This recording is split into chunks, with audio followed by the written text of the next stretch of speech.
Today, we are looking at Branson, Musk, or Bezos. Which leader are you most like as a presenter? These three men are obviously super successful, so you may say, so what? Who cares? People are going to listen to them no matter what because they are billionaires. And to a large extent, that is true. They can walk on to any stage that they want just based on their success.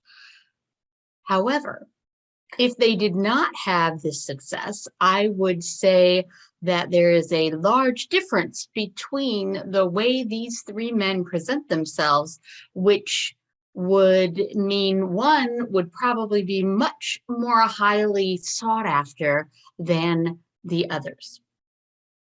And that's what we're going to look at. So let's take a look at our first candidate, which is Richard Branson. So for this exercise, I tried to find three very similar situations for our three leaders.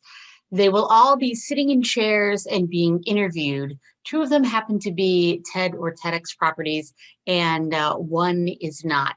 But in this example here, we see Branson off to the left. He's being interviewed. He's on a very simple chair that should help us evaluate his movement a little bit, because it's not some kind of big soft chair that he's sinking into or something like that. So right from the start, we can check out his posture, and posture tells volumes when it comes to leadership. And right here, we see that his posture is pretty hunched over. He is rounded. His shoulders are smooshed in just a little bit. His leg is crossed, and his hands are coming in towards his body. And this is a posture choice. He also gets stuck, kind of his left arm, the one with the free hand, because he's holding the mic in his right hand. His left arm he has stuck on the back of the chair. So he's kind of has himself stuck in this position a little bit. So let's watch him for a moment and see if any of this changes. From then on, I think I've managed to make sure I make decisions where I can sleep well at night and avoid that.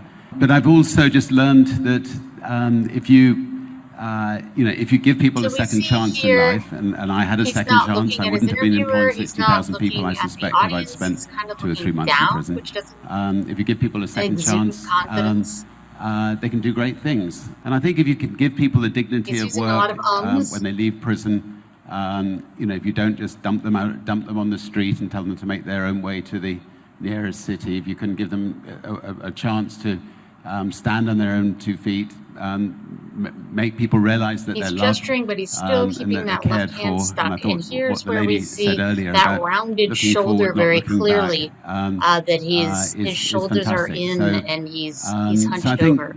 As many companies as possible, need to get out there and take people on and give them a chance.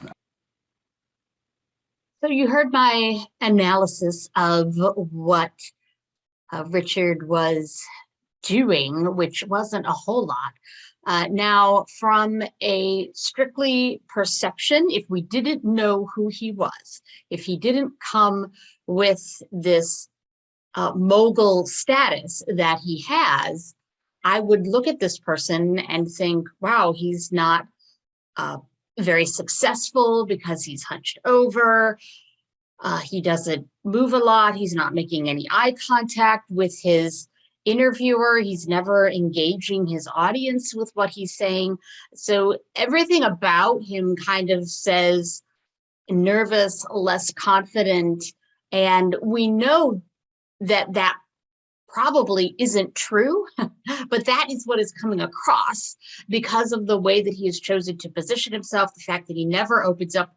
We listened to about a minute of that conversation, and there were very few movements. Every time he moved his arm, he put it back on that on the top of the chair. So there's a lot of things that are going on with Mr. Branson that don't give us a lot of confidence. So as a leader, if you look at interviews that you've done, if you're noticing that you're more like this, you probably need to make some changes in order to come across as confidently as you really are.